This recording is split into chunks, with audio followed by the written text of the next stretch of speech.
a luchar, soldados valientes, empezó la revolución, hay poder, no repetimos, que reclama la constitución, desgarró la noche serena, las sirenas de la libertad, cual clarín que llama la guerra, huyendo la patria.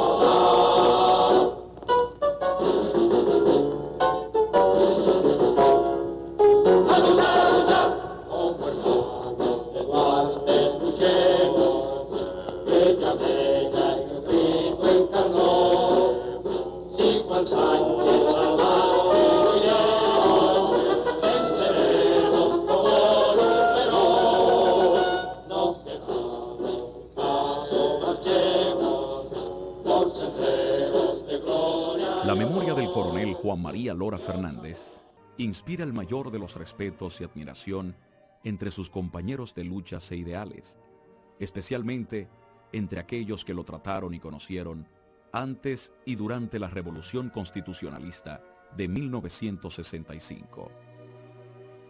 Lora Fernández fue sin duda ejemplo de recta conducta militar y ciudadana a lo largo de aquella contienda, durante la cual desempeñó roles estelares en la Batalla del Puente y en el exitoso asalto a la fortaleza Osama.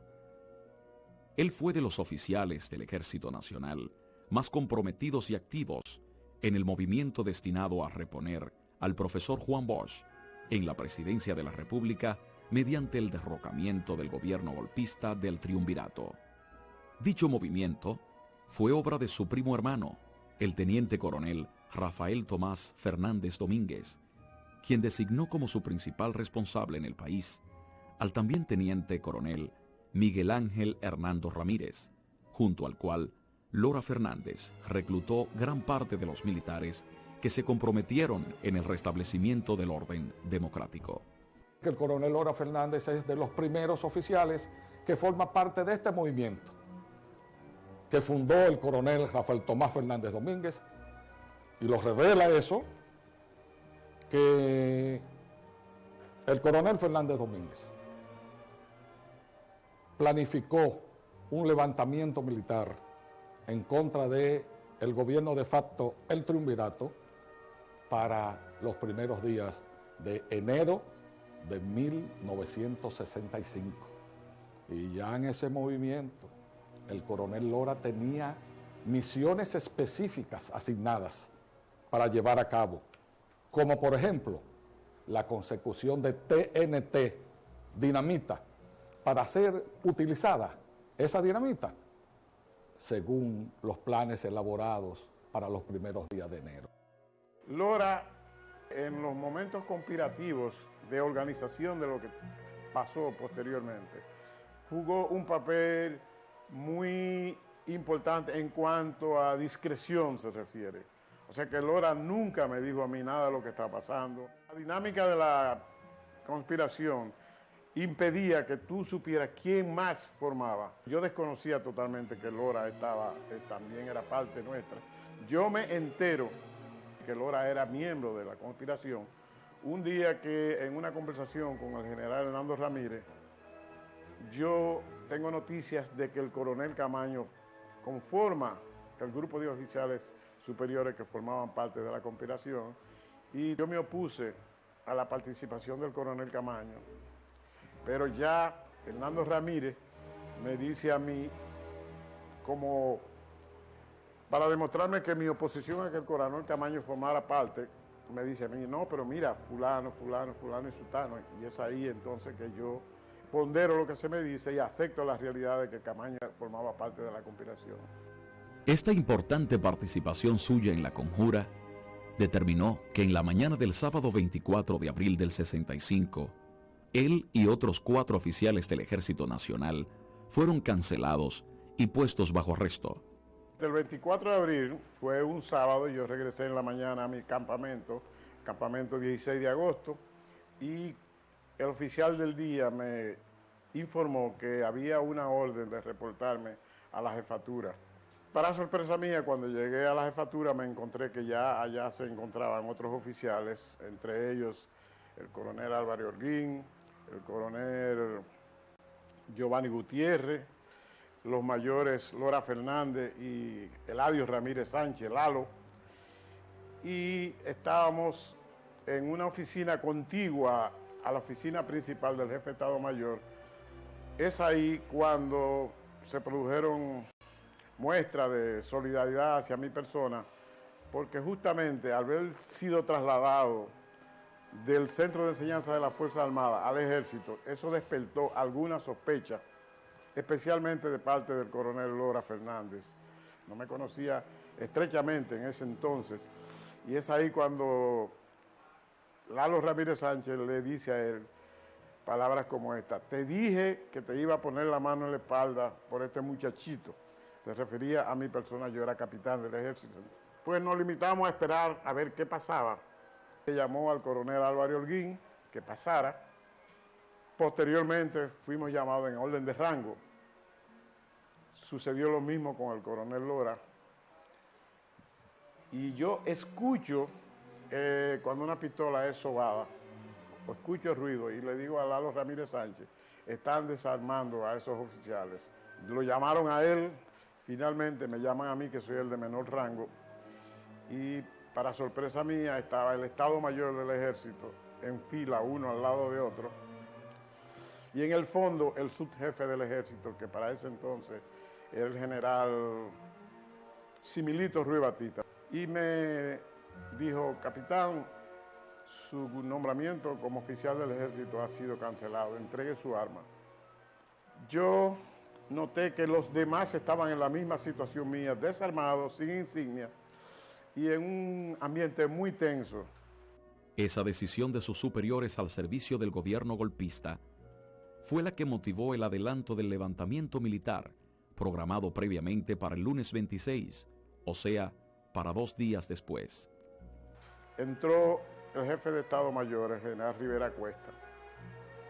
Él, de una manera inexplicable para mí, pasó al lado de su oficina donde había un sillón de barbería y ahí me llama a mí y empieza a interrogarme y me dice que qué era lo que estaba pasando en el batallón. Si usted me dice la verdad, qué estaba aconteciendo, yo voy a hablar con el presidente de la República para que revoque la orden de cancelación suya. Y yo le respondí: general, respetuosamente, yo desconozco, le reitero, desconozco lo que está pasando. Él se para y vamos de nuevo a su oficina principal. Abruptamente se abre la puerta y entra el capitán Peña Tavera con un grupo de los oficinistas y conmina al Estado Mayor y a todo el que estaba presente ahí a rendirse y entregar sus armas. Un momento para hombres de mucha, mucha intensidad, adrenalina por allá arriba.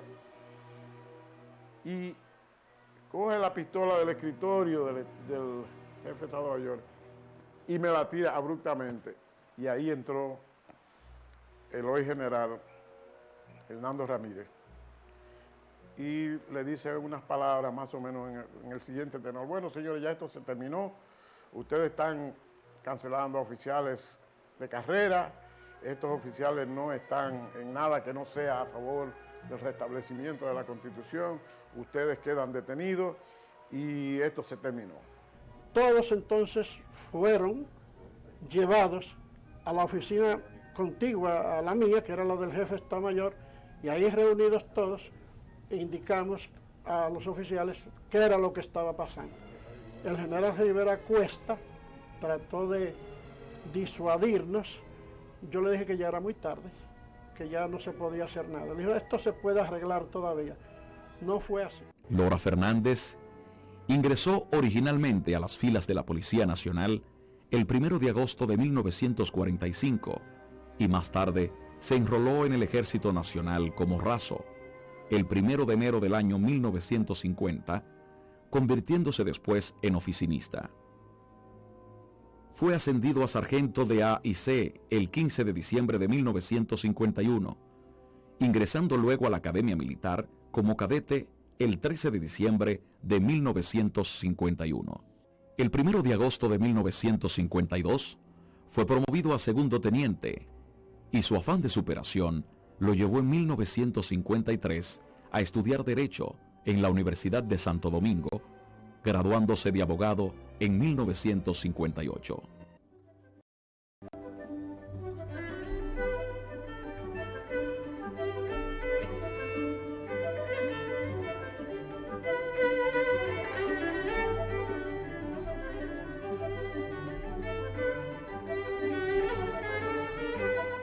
El 1 de febrero de 1959 fue promovido a primer teniente y el 21 de julio de 1959 a capitán, recibiendo el grado de mayor abogado en 1963.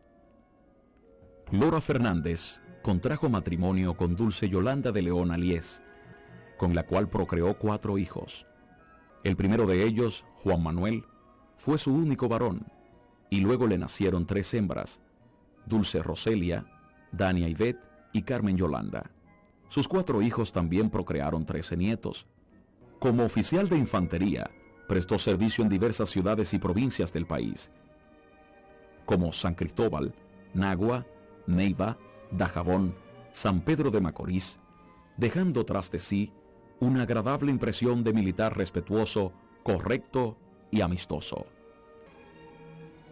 Realizó en el país el curso de Orientación y Estado Mayor y Comando en 1963 y cursó en Fort Gulick, en la zona del Canal de Panamá, el Diplomado de Estado Mayor. En premio a las excelentes calificaciones obtenidas, recibió la invitación para asistir a la Feria Militar de las Américas, que se celebraría en San Antonio, Texas, Estados Unidos, en el año 1968. Como militar de infantería, Lora Fernández también hizo varios cursos de tiros con pistola, revólver, ametralladora y fusil, recibiendo medallas de tirador experto en 1952 y 1955.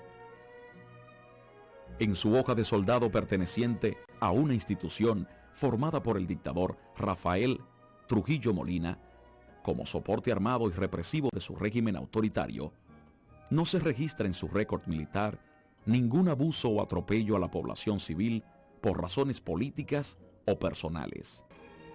Ese historial impoluto de Lora Fernández explica su enrolamiento en el movimiento forjado para la reposición del gobierno constitucional encabezado por Juan Bosch. El 3 de marzo de 1965 desempeñó las funciones de oficial ejecutivo del primer batallón Juan Pablo Duarte, posición que ocupaba al momento de estallar la revolución. Es al coronel Lora Fernández a quien le toca la defensa de Radio Santo Domingo. Y allí lo hizo con valor, con entereza, con hidalguía, esa difícil misión. Y recuerdo que en el interín, entre los que tuvimos los primeros oficiales y luego que él asume la defensa, el coronel Lora y yo hablamos por las ondas de Radio Televisión Dominicana, exhortando al pueblo a la lucha, y en mi caso, yo leyendo un comunicado del jefe del movimiento en ese momento, que lo era el teniente coronel Miguel Ángel Hernando Ramírez. En reconocimiento a sus sobresalientes méritos acumulados en el desarrollo de los dramáticos acontecimientos que se produjeron a partir del 24 de abril, el presidente Francisco Alberto Camaño Deñó lo designó jefe de Estado Mayor del Ejército Constitucionalista y lo ascendió al grado de coronel. Nos fuimos al Comando Central de la Revolución. Nos esperaba el coronel Camaño. Ahí fue donde fue él designado en el Estado Mayor, que no existía todavía como institución de la Revolución, y lo encargó a él como jefe de Estado Mayor y a mí como su ayudante. En esa batalla del Puente Duarte, el coronel Lora Fernández se distingue enormemente, como en todos los combates desde el inicio del movimiento, cosa que le valió ser ascendido a coronel y nombrado jefe de Estado Mayor del Ejército Constitucionalista por el presidente constitucional de la República, Francisco Alberto Camaño Deñó. Para mí, uno de los aciertos grandísimos que tuvo Francisco Alberto Camaño en su formación de gabinete fue ese muchacho, Lora Fernández, que me sentí, vuelvo y repito, complacido, porque era un verdadero asesor de Francisco Alberto Camaño en el ambiente político y militar, sin ser Lora un político, pero con mucho olfato para esas situaciones. Fue la mejor selección que pudo haber hecho en ese momento de formación de gobierno de él. Entre Lora y Fernández y yo no había más que una comunicación casi hasta por señas, pero completamente identificada. Es decir, que era un hombre completamente organizativo, completamente informado, que no había algo que yo quisiera saber o que él necesitaba saber que no hubiera esa intercomunicación inmediata. Las indagatorias relacionadas con lo ocurrido durante la batalla del Puente Duarte coinciden en reconocer que el entonces mayor del ejército se mantuvo en su puesto de mando combatiendo toda la tarde y durante la noche de ese largo e histórico día tras producirse la entrada de los tanques y de las tropas de San Isidro.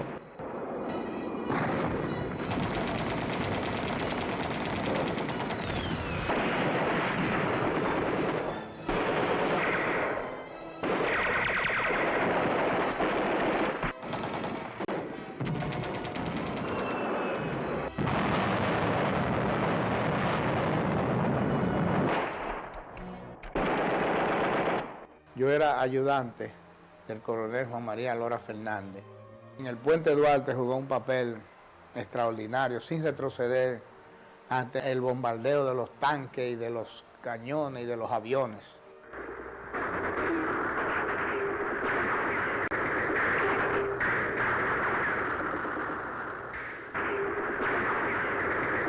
Para mí el mérito de Lora más fuerte de todo, porque la batalla del Puente fue la batalla decisiva, la que terminó todo lo que pasó después de la guerra, del Puente Duarte. Y ese 27, cuando estábamos todos, Montearache, Camaño y yo en la embajada, perdiendo el tiempo, la embajada norteamericana, eso de las 11 de la mañana, y Camaño decide salir de la embajada, y dice, vamos al puente. Solamente estaba combatiendo un grupo pequeño, enfrentando a las tropas de Wessing, la infantería que ya había entrado, y ya estaba pasando la Duarte cuando nosotros llegamos a través de la Barahona. Y luego supimos que el que estuvo aguantando y combatiendo de frente a esas tropas fue el coronel Juan María Lora Fernández. Ya en el combate, Lora tuvo un papel muy distinguido, muy distinguido. La gran cantidad de muertes causadas por el ametrallamiento de los aviones provocó al mismo tiempo comprensible y generalizado pánico entre los defensores del puente y en las familias residentes en sus alrededores. No obstante, Lora Fernández hizo acopio de su valor espartano, cumpliendo con determinación e insuperable firmeza las responsabilidades militares a su cargo. El único oficial que organizó algo de la tropa y se enfrentó a los famosos comegentes del general golpista Elías Wessing fue Lora Fernández. La compleja situación militar de esos días se había agravado por causa de la invasión a la República Dominicana, dispuesta el día 28 de abril por el presidente de los Estados Unidos, Lyndon B. Johnson. Y es que, junto a su estelar protagonismo en la batalla del Puente Duarte, se agrega que fue él quien dirigió militarmente el exitoso asalto a la Fortaleza Osama, sede central de los represivos cascos blancos de la Policía Nacional, el día 30 de abril. El 30 de abril es el día del ataque y toma de la Fortaleza Osama. Camaño manda a buscar a Lora y le instruye que es necesario tomar la Fortaleza Osama y que ese bolsón enemigo dentro de nosotros había que eliminarlo.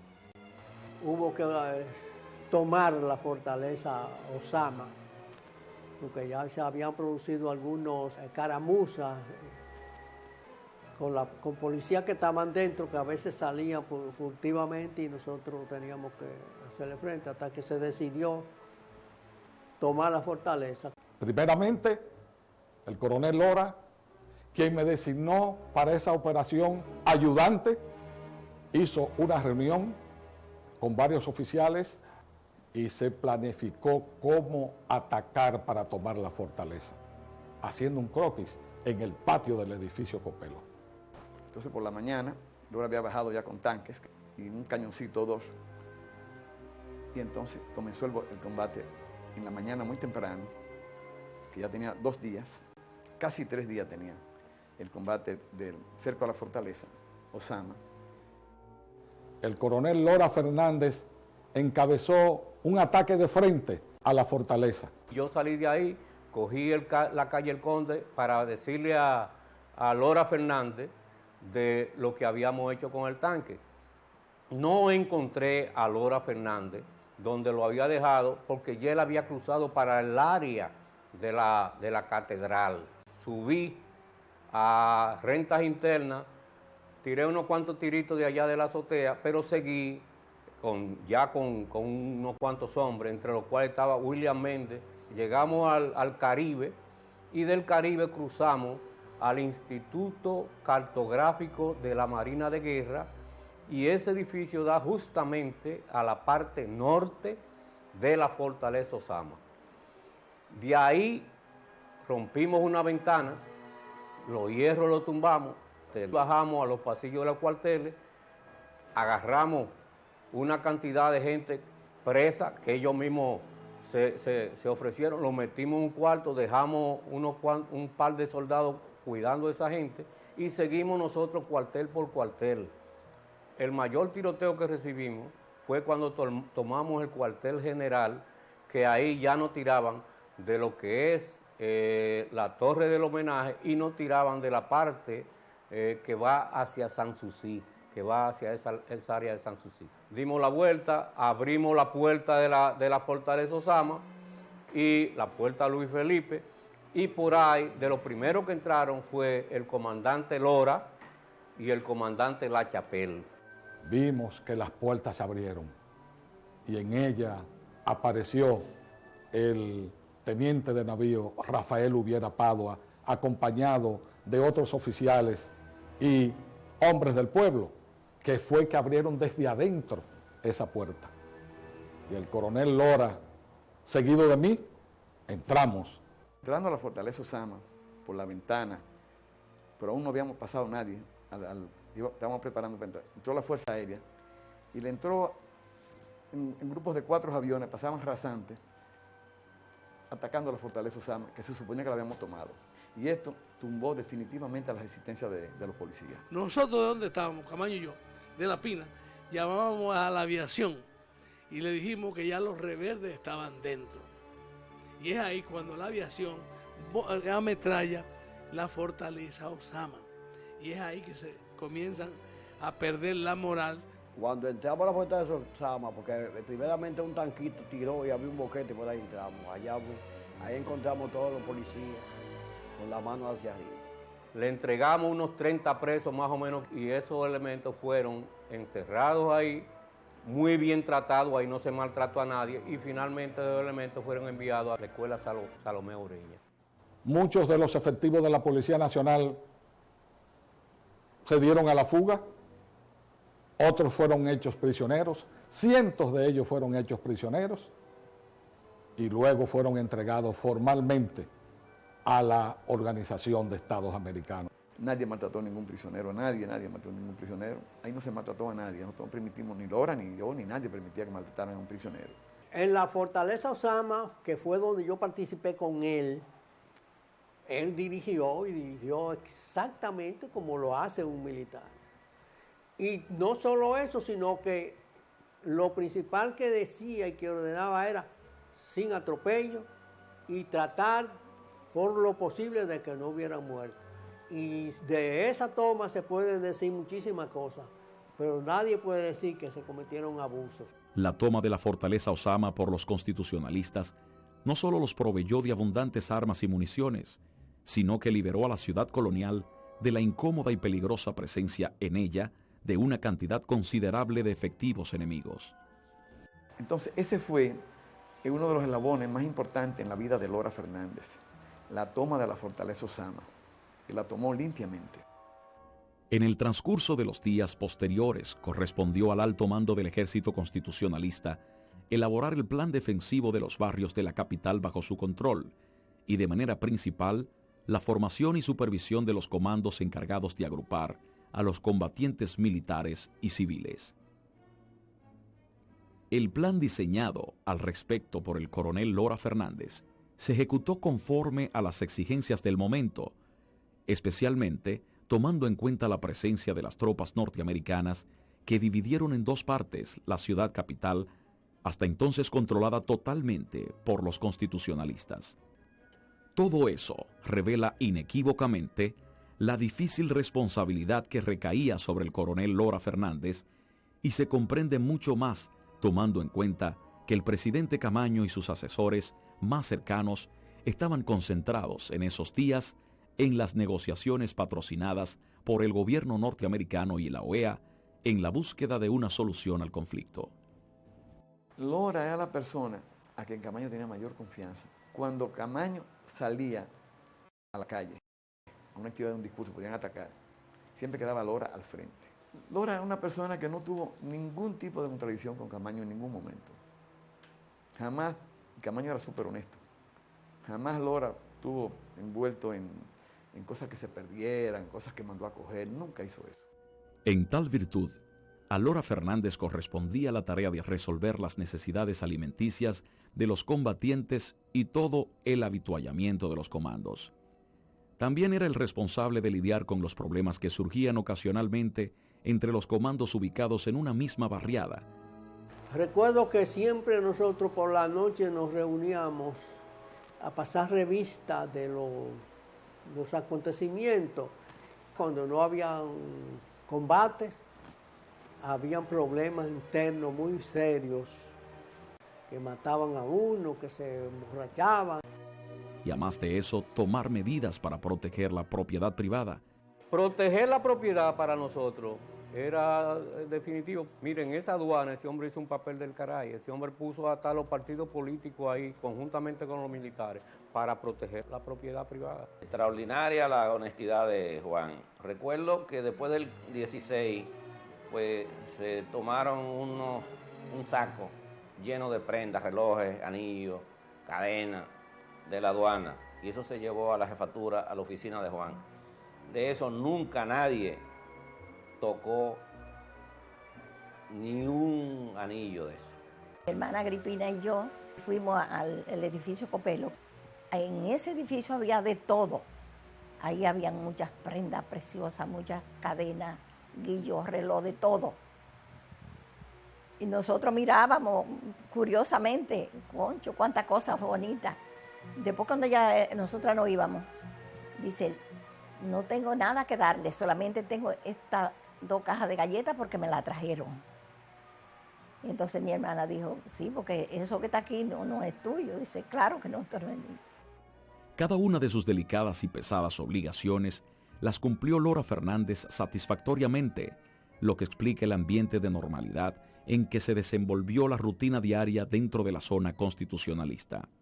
Un individuo que no se alteraba nunca, que era sumamente mesurado en cuanto a todos los aspectos. Nunca lo vi ni alterarse, aunque estuviera en desacuerdo con algo que fuera evidente el desacuerdo. Nunca lo vi por alterarse. Donde estaba Juan Lora había ese valor, pero ese valor ecuánime, porque a veces hay gente valiente, pero que no tienen la ecuanimidad en el momento.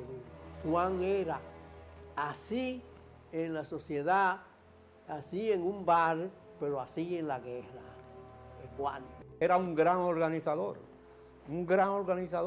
y tenía la virtud de que a él le llegaban todas las informaciones. Era el hombre mejor informado en la revolución entera. La función de Lora fue extraordinaria para nosotros. Ese hombre supo conjugar y mantener no solamente el estamento militar, sino también los partidos, los comandos de los partidos, porque era un elemento unificador. Esa escuela de comando para los partidos políticos, dirigida por el comandante Novoa, eso fue creación de Lora. Es que Lora estaba en todo, y se hizo acreedor del respeto. Él era de lo que era guardia, él nunca estuvo en ese asunto con inclinaciones políticas para allí ni para acá. Todo eso Igualmente, explica el ambiente de fraternidad que prevaleció entre los combatientes leales al presidente Caamaño, mientras los conflictos menores que surgían entre ellos se resolvían rápidamente con su oportuna y eficaz mediación. El coronel Lora Fernández fue, a mi juicio, un jefe de Estado Mayor ejemplar, porque él se manejó no solamente a nivel administrativo y de la conducción del ejército, sino también en el terreno de los hechos. Y nosotros nos sentimos hoy en día, vistos retrospectivamente, que estuvimos representados por un militar de primer orden. Que yo viví como asistente de Juan, que era, como diríamos, el encargado de la seguridad de Juan María Lora Fernández. Siempre vi a Juan un hombre extremadamente calmado, tomaba una decisión fría, y generalmente aconsejando a Francis Camaño en los momentos más difíciles de la revolución, que no le gustaba participar en las actividades, diríamos, políticas, sino eran unas actividades estrictamente militares. El coronel Lora Fernández, paralelamente, vivió momentos aciagos durante la ofensiva emprendida por el enemigo en los barrios de la parte alta de la ciudad, al no poderles prestar la ayuda necesaria por causa del cordón militar establecido por las tropas invasoras. Pero su amargura fue inmensamente mayor aquel fatídico 19 de mayo de 1965, cuando su entrañable primo y compañero de ideales y luchas, el coronel Fernández Domínguez, cayó abatido en el fracasado asalto al Palacio Nacional. No obstante, él se mantuvo impertérrito en el fiel cumplimiento de sus deberes, y es así como coordina con éxito la defensa de Ciudad Nueva y barrios periféricos durante los despiadados ataques lanzados por las tropas norteamericanas los días 15 y 16 de junio. Cuando el 16 se presenta ya el avance fuerte, ahí era donde se tenía que ver la ecuanimidad de un director, de un comando. Entonces me dijo, hazte cargo de la zona de Borojol, por ahí. Y él me dio esa parte a mí. La corajuda y heroica defensa del territorio controlado por los constitucionalistas impidió a las tropas de los Estados Unidos materializar su objetivo de ocuparlo, pese a que su comandante supremo, el coronel Bruce Palmer, había prometido apoderarse de ella en menos de 24 horas. Después de más de 40 años transcurridos, los combatientes constitucionalistas aún recuerdan el intenso tableteo de las ametralladoras, acompañados por los macabros y destructivos estruendos provocados por armas de gran calibre, como bazucas, cañones y morteros, utilizadas por los invasores en su esfuerzo de avanzar y lograr su objetivo. El amplio escenario de los combates iba desde los barrios de Borjol y Santa Bárbara hasta San Carlos, pasando por Villa Francisca. En tanto, los francotiradores apostados en la azotea de molinos dominicanos se mantenían con la mira puesta para disparar sus mortíferos fusiles contra todo constitucionalista que avistaran moviéndose en Ciudad Nueva y la zona colonial. Mientras que el disparo preciso de un mortero impactaba en el edificio Copelo, sede del gobierno de Caamaño, destruyendo oficinas e hiriendo a varios de sus ocupantes. La barbaridad que se cometió el 15 y el 16, ahí se probaron a mucha gente, porque a la oficina de nosotros le cayó un mortero y se llevó el aire acondicionado. Los combates de ese día 15 de junio duraron desde las 8 de la mañana hasta el atardecer, reanudándose con igual intensidad en la tarde del día siguiente. El rechazo a la demoledora ofensiva lanzada por el poderoso invasor retrata el sobresaliente papel desempeñado por Lora Fernández en su condición de jefe del ejército constitucionalista en 1965. En virtud de su calidad y su posición de jefe de Estado Mayor, él tenía que estar en su fuente, que el que asumía el papel del combatiente era yo, pero manteniéndolo informado constantemente a Lora por la necesidad de refuerzo y de lo que hubiera que hacer, mover comando de un sitio a otro, porque él tenía las comunicaciones. Es que, durante el bestial ataque militar desatado por el enemigo extranjero, él se mantuvo orientando y estimulando el patriotismo de los combatientes constitucionalistas a través de la radio, El coronel Lora Fernández, jefe del Estado Mayor del Gobierno Patriota, dice: desde la trinchera del honor los saludo en este día glorioso en que la patria pequeña se agiganta al enfrentar a sus hombres nacionalistas y demócratas a la fuerza bruta del invasor extranjero y la actitud negativa de sus eternos enemigos. Pero si grande es nuestro enemigo, mayor es nuestro arrojo y decisión de salvar a la patria y devolverle limpio de manchas y bochornos la dignidad de su bandera y la pureza de su escudo.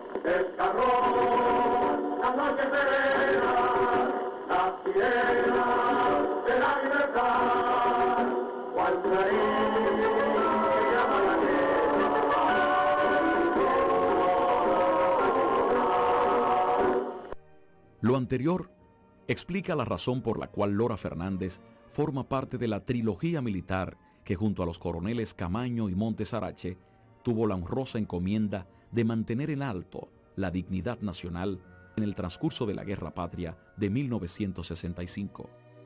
Los acuerdos a que llegaron los negociadores para poner fin a la guerra de 1965 fueron aceptados disciplinadamente por Lora Fernández, replegándose luego junto a sus demás compañeros al campamento 27 de febrero de Villa Duarte. La última vez que yo lo vi a él estaba ahí sentado en la mesa de la terraza con Juan Manuel y me dice a mí: ¿qué dicen para allá del viaje de nosotros? Digo: ay, Juan, eso está feo. De verdad, digo, feo, feo. Mira, allá están diciendo que se van a llenar los puentes, lo van a militarizar de guardia. Así que yo tengo miedo, Juan. Dice: ¿qué va eso juego? Digo: no, Juan, lo están diciendo, yo lo oigo. Entonces él se quedó así pensando y se puso el dedo así. Un rato se quedó pensando con esos ojazos que tenía él. Y miró el niño así a Juan Manuel. Y le vi esa cara con una pena. Se tiene constancia, por otra parte, de que Lora Fernández advirtió al coronel Camaño acerca del peligro que correrían durante su visita a Santiago el 19 de diciembre de 1965, pero a pesar de ello, aceptó formar parte de la comitiva de militares y civiles que se trasladó ese día a dicha ciudad. El propósito de la visita era rendir homenaje póstumo al fenecido coronel Fernández Domínguez, en ocasión de cumplirse el 7º mes de su muerte en el asalto al Palacio Nacional. Mi esposo y yo estuvimos allá en la casa, que ya la guerra se había pasado, como el 10 de diciembre, antes del 19, cuando fueron al Matún. Y mi esposo le preguntó: ¿y tu carro? Y le dijo: lo estoy preparando para que corra mucho, porque esta cabeza la quieren mucho. Su convicción al respecto se pudo materializar primero en el cementerio municipal de Santiago, durante una ofrenda floral en la tumba de Fernández Domínguez, donde los constitucionalistas fueron agredidos por francotiradores enemigos apostados en la azotea de un edificio cercano. Pero lo peor vino después, cuando la comitiva encabezada por Camaño se trasladó al Hotel Matún, donde fue sometida al más despiadado ataque mediante el empleo de todo tipo de armamentos en su contra, incluyendo tanques blindados. Existe sobrada constancia de la bravura exhibida por los oficiales, alistados y civiles constitucionalistas para repeler el inesperado hostigamiento, cuyo propósito era arrasar con todos ellos, sin reparar en la magnitud del baño de sangre que podría provocar. En el Hotel Matún, él me ordenó que le entregara su fusil G3, porque él era que iba a tirar en esa posición. Y yo tuve que entregarse. Testimonios ofrecidos por constitucionalistas presentes en la batalla coinciden en la versión de que Lora Fernández se mantenía disparando desde una ventana del 2º piso del edificio y que él afinaba la puntería para dispararle al conductor de un tanque de guerra en momentos en que éste giraba la torreta y cañón de su vehículo blindado para lanzar su mortal descarga contra el hotel. El coronel Lora Fernández,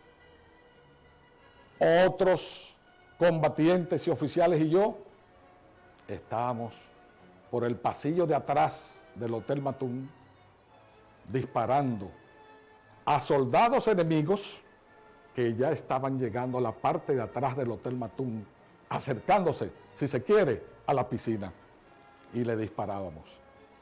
El coronel Lora y yo recuerdo que adoptamos la posición de rodilla derecha sobre el piso, y yo noté que el coronel Lora Fernández, al irse elevando detrás del balcón que nos protegía, su cabeza se podía ver, la podía ver el enemigo antes que él pudiera disparar. Y yo le hablé en voz alta y hacerle señas al coronel Lora de que se cuidara su cabeza. Y a eso, en el fragor del combate, era un hombre tan ecuánime que, juntando los dedos índice y pulgar de la mano derecha, me hizo una seña muy peculiar en él, que significaba, te entendí, y él tomó mayores precauciones. En tanto la ofensiva de los atacantes iba en aumento, crecía la determinación de enfrentarlos, y exhibiendo el valor personal que lo caracterizaba, Lora Fernández se mantuvo firme en su determinación de impactar al conductor del tanque a través de la ventanilla que le permitía ver hacia el exterior. Sin embargo, el tanquista disparó primero, abriendo un enorme hueco en la pared, y varias esquirlas del poderoso obús le causaron diversas heridas graves, y fue así como el bravo coronel Lora Fernández cae abatido, fusil en mano, como todo un héroe de leyenda. Oh, la adversidad de la vida. Tenía que ser la bala de un tanque que doblegara físicamente al coronel Lora, porque espiritualmente el coronel Lora está aquí hoy con nosotros. El coronel Lora vive. Esa bala lo hizo doblegar y su cuerpo cayó exánime en el suelo. Quedó sin vida en el suelo. Por el fragor de combate, no todos se enteraron al mismo tiempo que el coronel Lora estaba muerto, que era una baja. Y lo mantuvimos en secreto lo más que pudimos para no bajar la moral de los combatientes constitucionalistas dentro del Hotel Matún. Yo sí me acerqué a los oficiales Hubiera Padua y William García Duval y se lo comuniqué. Mataron a Lora y la chapel baja donde yo estoy. Me dice, usted puede subir, pero no le diga nada a los compañeros. Lora está muerto. Yo subí en un momento en que amainó el tiroteo, y cuando entré vi que había un boquete en una de las paredes. Ese obús le había llevado desde el pecho hasta la cintura, tenía una tronera. El comandante Lora, para mí, no se dio ni siquiera cuenta que había muerto. Estaba en la cama y todavía tenía sus ojos azules abiertos. Yo se los cerré y seguido salí de nuevo para mi puesto, porque no era cuestión de ponerse a rezar, sino continuar el combate. O sea que él muere precisamente por la valentía, por su valor. Fue a un tanque que se le enfrentó. La muerte de Lora demostró su sangre fría y su valor. Su muerte provocó gran conmoción e indignación entre sus compañeros, pero estos, en vez de amedrentarse, reaccionaron con furia, repeliendo con mayor ahínco la injustificada agresión. Mi mamá estaba con él en Santiago y llegó de allá y se pone a hacer una comida que le está preparando de que a él, porque le dijo, mamá, yo voy para allá ahora, guárdeme la comida. Y cuando comenzó la gente a llegar, y ella, ¿por qué? De una vez, nada más miraban, pues no se atrevían a decir nada, y después otro vino, que matan a Juan. Ya usted sabe.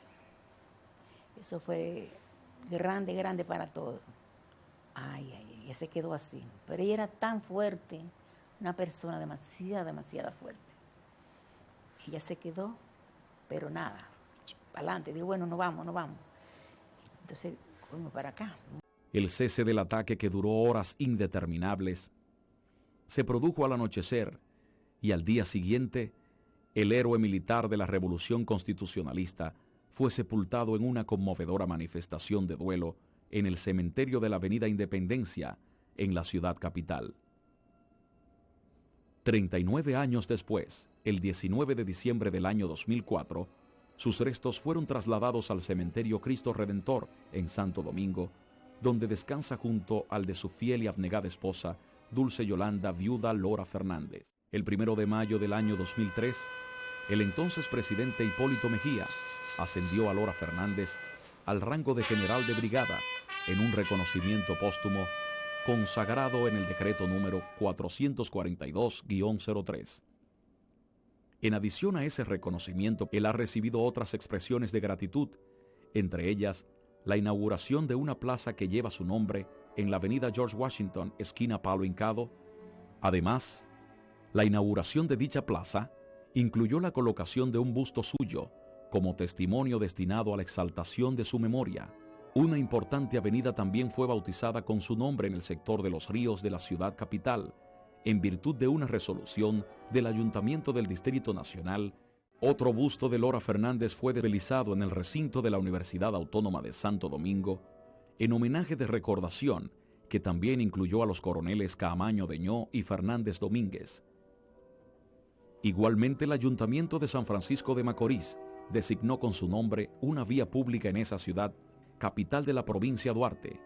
Es de ahí que sus hijos se hayan trazado como meta exhibir una conducta pública y privada acorde con el historial de rectitud, honestidad y decencia de su padre. Nuestro orgullo llega tan alto que yo siempre me he dado cuenta a través del tiempo. Cuando la gente me descubre, me conoce, sabe que soy hijo de Lora Fernández. Hay un trato muy preferencial.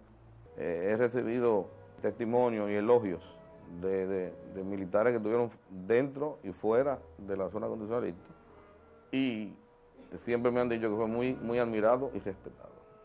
Cuando me ven, me conocen, saben que soy hijo de Lora Fernández, siempre me dicen que fue un hombre, un caballero y un militar honesto.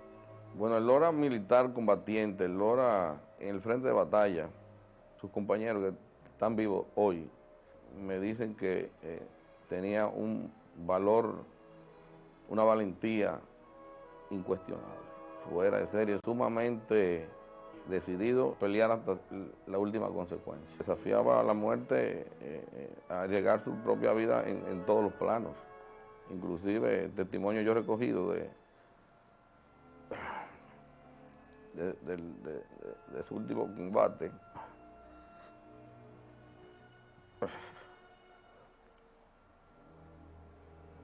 Fue que él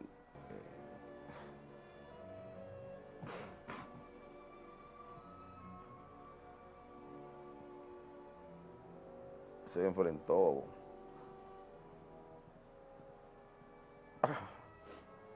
a un tanque de guerra. De mi niñez, yo recuerdo de mi padre como una persona muy cariñosa, muy juguetón. Siempre cuando llegaba se quitaba su armamento, se quitaba los zapatos y se ponía en el piso a jugar conmigo y con Juan, que era lo que estábamos más grandes. Aparte de eso, muy recto, teníamos que tener un horario, pero todo con cariño. Con mi mamá era una adoración, mi mamá no podía hacer nada, porque él decía que esa era su reina. Cuando llegamos a la casa, veníamos a pie, mi tía Bebela vivía ahí en la Padre Villini, y veníamos por el Parque Eugenio María de Hostos, por la Crucero Arense. Vimos la casa llena de gente. Y yo, Dania, pero en mi casa hay fiesta. Y Dania, fiesta, ¿no? Pero lo que hay mucho policía ahí. Y cuando entramos, yo me recuerdo como era mami sentada en una mecedora, con una bata, llorando mucho. Y nos abrazó, y de ahí una persona que estaba ahí, no recuerdo ahora, dijo, no, que la preparen, que se la van a llevar para San Cristóbal. El único que se va a quedar es Juan. Una tía mía fue que nos dijo, fue que tu papá se murió. Fue como un shock. Y nos quedamos así, pero que se murió ¿cómo? Que se fue para el cielo. Entonces ahí mi tía me dijo, sí, se fue para el cielo, ya tu papá no vuelve, ustedes lo van a ver en foto. Y todo fue tristeza a partir de ahí. Aunque mami siempre trató de protegernos. Mi papá vivió por sus ideales y murió por su patria, como él quería, luchando, combatiendo. Aun cuando él murió, yo me siento orgullosa de lo que él hizo y nos ha dejado un legado extraordinario. Somos hijos de un héroe nacional y por ende, no podemos darnos el lujo de defraudarlo. El padre combatiente, el padre orgulloso, el padre que la nación preparó y que entregó su vida a la nación, es el padre que no correspondía realmente. Un hombre lleno de ideales, los mantuvo, luchó por ello, murió por ello, y que nos llena de muchísimo orgullo hoy en día, porque su trayectoria ha sido, si no la más, una de las más limpias que hemos conocido en la carrera militar. Yo agradezco muchísimo que Dios nos enviara a mi papá. El testimonio que hemos podido percibir a través de las diferentes personalidades con las que nos hemos codeado todo este tiempo, solo tienen un denominador común, que es que mi papá fue un héroe, fue un amigo, fue un hombre solidario, un hombre que se entregaba, un hombre honesto, un hombre cariñoso, un hombre valiente, un hombre de armas a tomar, que tuvo que tomar decisiones en momentos peligrosos y él las tomó. O sea, que realmente era un hombre valiente, un hombre que tenía todas las cualidades. Ese era mi padre. Yo siempre he lamentado mucho que no tengo ni un recuerdo de mi papi, que yo no puedo sentir ni su olor, que yo no tengo un recuerdo de su brazo, no conservo ni cómo era su tono de voz. Entonces eso me ha creado a mí un vacío muy grande, que lo he menguado con los comentarios de las personas, con los periodistas que he conocido, con los militares que lo conocieron. Entonces me han hecho, que me han puesto como una pequeña capa que ha menguado ese dolor, ese vacío, reconociendo la realidad que él murió por sus ideales y sintiéndome sumamente orgullosa de eso. Pero no deja siempre de estar ese pequeño vacío ahí. Siempre recuerdo cuando era chiquita que yo le decía a mi mamá, yo quiero tener un papá, porque todos tienen papá, yo quiero tener un papá. El coronel Lora Fernández murió como todo un héroe en la batalla del Hotel Matún el 19 de diciembre de 1965, convirtiéndose así en leyenda y ejemplo para las presentes y futuras generaciones. La participación sobresaliente del coronel Juan María Lora Fernández en la Revolución de 1965 resume la valentía y patriotismo del pueblo dominicano, que en gesto de agradecimiento imperecedero lo ha colocado en un sitial cimero dentro de las más bellas páginas de nuestra historia repletas de heroísmo. Y por eso yo, cuando voy al cementerio, que veo que las Fuerzas Armadas le rinden el tributo que realmente se merece, de tener un batallón para rendirles honores, yo me sentí absolutamente orgulloso. Y sé que eso es realmente una representación de esta revolución que le ha dado a este país 42 años de democracia sin golpe de Estado. En una carta que el conocido escritor norteamericano Bernard Dietrich escribió a Juan Manuel Lora, el único hijo varón de Lora Fernández, le dice: Conocí a tu padre cuando fue jefe de Estado Mayor de los Constitucionalistas. Fue un oficial y un caballero, y sin lugar a dudas uno de los más brillantes. Su padre era muy profesional, y yo fui uno de los que lamentó su muerte en el Hotel Matún. Bernard Dietrich, autor de varios libros sobre la historia reciente dominicana, rememora en su carta al hijo de Lora Fernández la conversación que éste tuvo con otro oficial norteamericano perteneciente a las tropas de ocupación en 1965.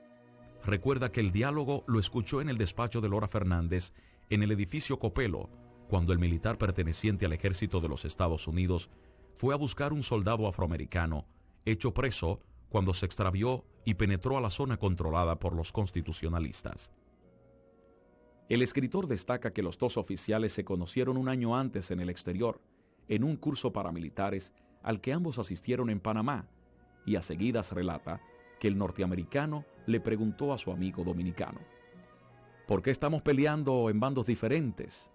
Lora Fernández le respondió: porque ustedes nos enseñaron que como oficiales del ejército estamos por sobre todas las cosas para defender la Constitución, y por eso yo estoy aquí, defendiendo nuestra Constitución. Y usted está del lado de los que no la están respetando.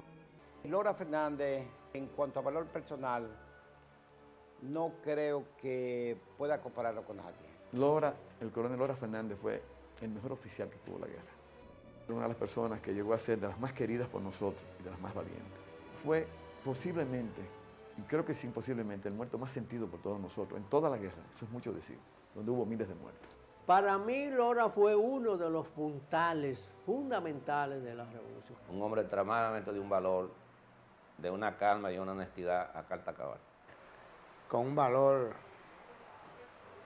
legendario.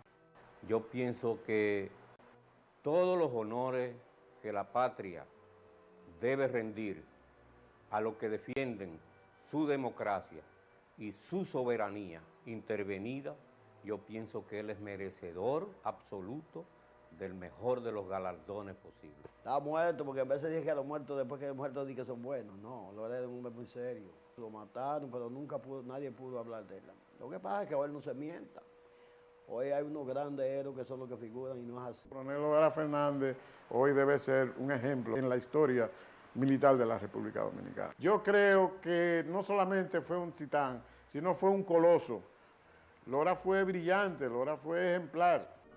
Destacadas personalidades en la epopeya de 1965 definen al coronel Lora Fernández como el Sucre de la Revolución Constitucionalista. Lora, señores, fue el Antonio José de Sucre, si hay un Antonio José de Sucre en la Revolución Dominicana. Aunque para otros, él también fue nuestro Antonio Maceo. Yo no quiero desaprovechar esta oportunidad para hacerle un llamado con respeto, pero con vehemencia al honorable Congreso Nacional para que el coronel Juan María Lora Fernández sea exaltado a héroe nacional, mereciendo por ello que la posteridad lo consagre como nuestro titán de abril.